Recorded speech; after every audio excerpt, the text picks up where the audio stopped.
Hello dear students, आज अपन पढ़ेंगे गॉस लॉ। गॉस लॉ किसी पॉइंट पर इलेक्ट्रिक फील्ड इंटेंसिटी को कैलकुलेट करने के लिए यूज आता है।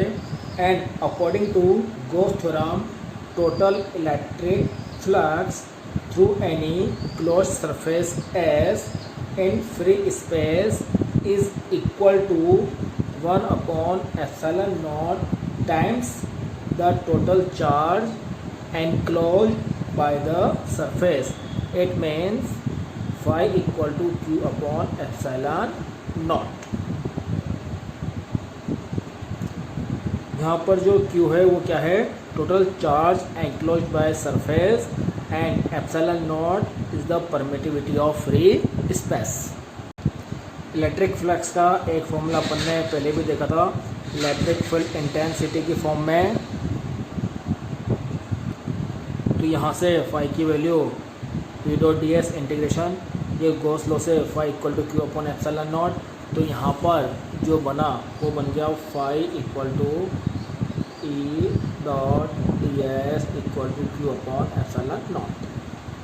तो इसके थ्रू अपन किसी भी सरफेस पर इलेक्ट्रिक फील्ड इंटेंसिटी की वैल्यू कैलकुलेट कर सकते हैं। गॉस लॉ को अपन प्रूफ करेंगे, इसका प्रूफ देखेंगे कि ये किस तरह से आया। Phi equal to Q upon epsilon naught. तो देखना इधर प्रूफ। सपोज करो ये कोई एक पॉजिटिव चार्ज है और इस पॉजिटिव चार्ज के अराउंड अपन एक स्फीयर को एज्यूम करते हैं। ये एक स्फीयर है।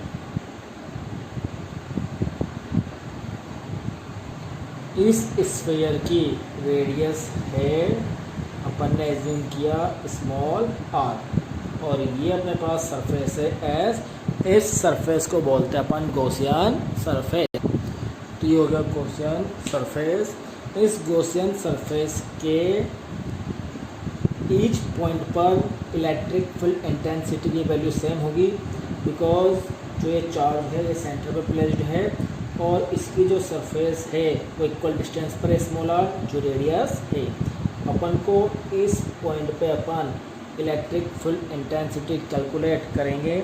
अपन एज्यूम करते हैं ये पॉइंट पी है और इस पॉइंट पर जो इलेक्ट्रिक फील्ड इंटेंसिटी की डायरेक्शन होगी वो होगी अपने पास आउटसाइड, क्योंकि पॉजिटिव चार्ज है तो आउटसाइड होगी ई। इस इलेक्ट्रिक फील्ड इंटेंसिटी की डायरेक्शन ये अपन मान लेंगे यहाँ पे आर कैप। पी पॉइंट पे देखो इलेक्ट्रिक फील्ड कैलकुलेट करना है टोटल सरफेस के लिए। तो स्टार्टिंग में अपन स्मॉल एरिया एलिमेंट कंसिडर करेंगे। तो ये अपन ने कंसिडर किया, यहाँ पे एक स्मॉल एरिया एलिमेंट है जो है D S. Total surface area S, small element का एरिया डी एस, जिसकी अब इसकी डायरेक्शन भी क्या होगी एरिया की, इसी के परपेंडिकुलर। तो ये हो जाएगा, अपन मान लेंगे इसकी डायरेक्शन है एन कैप, क्योंकि एरिया की डायरेक्शन उसकी सरफेस के परपेंडिकुलर होती है। तो यहाँ से ये इलेक्ट्रिक फील्ड इंटेंसिटी की वैल्यू पॉइंट पी पर K Q upon R square R cap. और अपन जानते हैं स्मॉल एलिमेंट के लिए जो फ्लक्स है डी फाई वो हो जाएगा ई डॉट डी एस। तो यहाँ पे हो जाएगा D phi equal to E, इसकी वैल्यू हो जाएगी K Q upon R square R cap. And D S vector है तो इसका magnitude and direction N cap, ये हो गया अपने पास एन कैप।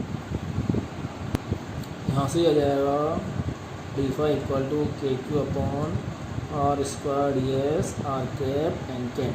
अब देखो R cap N cap same direction में है, तो ये अपने पास हो जाएगा R cap N cap equal to R cap का मैग्नीट्यूड एन कैप का magnitude cos zero. Same direction की वजह से कॉस जीरो, इसकी वैल्यू 1। और अपन जानते हैं जो यूनिट वेक्टर है, यूनिट वेक्टर का मैग्नीट्यूड भी क्या होता है 1। तो R cap N cap equal to ये क्या बनेगा 1 इंटू 1 इंटू 1 इक्वल टू 1। तो इसकी वैल्यू आ जाएगी 1। तो ये बन गया D phi equal to K Q upon R square D S. और यहाँ से अपन निकाल लेंगे फाई की वैल्यू। तो फाई की वैल्यू क्या निकलेगी, ये डी फाई है तो फाई निकल जाएगा, इधर आगे integration K Q upon R square D S. और ये क्लोज सरफेस है तो क्लोज सरफेस के लिए अपन यहाँ पर लगा देंगे ये सर्कल। अब यहाँ पर ये K Q upon R square, K constant, Q constant, radius R constant, तो ये बन जाएगा अपने पास K Q upon R square D S. ये जो सरफेस एरिया है स्फेयर का कंप्लीट एरिया होता है 4 पाई आर स्क्वायर। तो ये वैल्यू यहाँ पुट करके अपने पास जाएगा K Q upon R square 4 pi R square. R square से आर स्क्वायर कैंसिल, के की वैल्यू होती है 1/4 पाई एप्सिलॉन नॉट। इस के की वैल्यू अपन यहाँ पुट करेंगे तो 5 हो जाएगा 1/4 pi epsilon not Q into 4 पाई से 4 पाई कैंसिल, एंड जो 5 बना वो 5 क्या हो जाएगा क्यू अपॉन एप्सिलॉन नॉट। ये अपने पास गॉस थ्योरम। तो यहाँ से ये निकल गया 5 equal to Q upon epsilon naught. 5 है। अगर क्लोज सरफेस कोई चार्ज कंटेन नहीं करता इट मीन्स चार्ज 0, तो फ्लक्स होगा 0। अगर सरफेस 2 इक्वल मैग्नीट्यूड के चार्ज एंड अपोजिट पोलरिटी के कंटेन करता है तो भी टोटल चार्ज 0। इस टाइम पर भी फ्लक्स क्या होगा 0।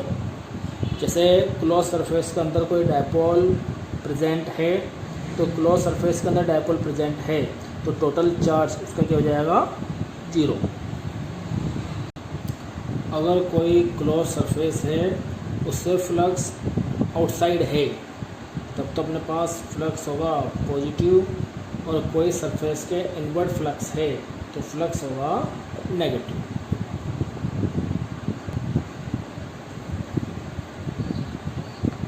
If close surface contain Q1, Q2, Q3 similarly Qn charges, तो टोटल चार्ज जो काउंट होगा वो होगा Q1 plus Q2 plus Q3 plus dash Qn। इसको मिल सकते हैं summation of Qi, i equal to 1 to n। तो यहाँ पर जो फ्लक्स होगा वो फ्लक्स बन जाएगा अपने पास summation of Qi, i equal to 1 to n upon epsilon naught. Total flux है जो Q अपॉन एप्सिलॉन नॉट, ये फ्लक्स ओनली डिपेंड करता है चार्ज पर। अगर चार्ज की वैल्यू हाई है तो फ्लक्स भी अपने पास हाई होगा, चार्ज की वैल्यू लो है तो फ्लक्स भी लो होगा। ये जो क्लोज सरफेस है उस सरफेस की साइज पे डिपेंड नहीं करता। अगर सपोज करो Q चार्ज है तो चाहे सरफेस छोटा हो या सरफेस बड़ा हो फ्लक्स की वैल्यू सेम होगी। बट अगर सेम साइज के 2 सरफेस हैं, सेम साइज के 2 सरफेस हैं, इधर एक चार्ज है Q, इधर है 2Q, तो यहाँ पर फ्लक्स की वैल्यू इस चार्ज से जस्ट डबल होगी।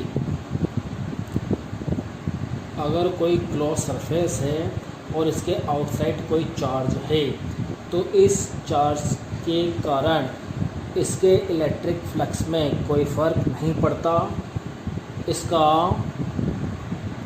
इलेक्ट्रिक फ्लक्स में कोई रोल नहीं है। चार्ज जब क्लोज सरफेस के इनसाइड होगा तब भी उसका रोल होगा, आउटसाइड कोई रोल नहीं होगा, क्योंकि यहाँ से जो इलेक्ट्रिक फील्ड लाइंस पास होगी, सपोज करो ये इलेक्ट्रिक फील्ड लाइंस पास हो रही है, तो जितनी इलेक्ट्रिक फील्ड लाइन इनसाइड है उतनी ही इलेक्ट्रिक फील्ड लाइंस आउटसाइड है, तो ये कैंसिल हो जाते हैं और इसका कोई इफेक्ट नहीं होता। नेक्स्ट क्लास में अपन गॉस लॉ की एप्लीकेशंस को स्टडी करेंगे। Thank you.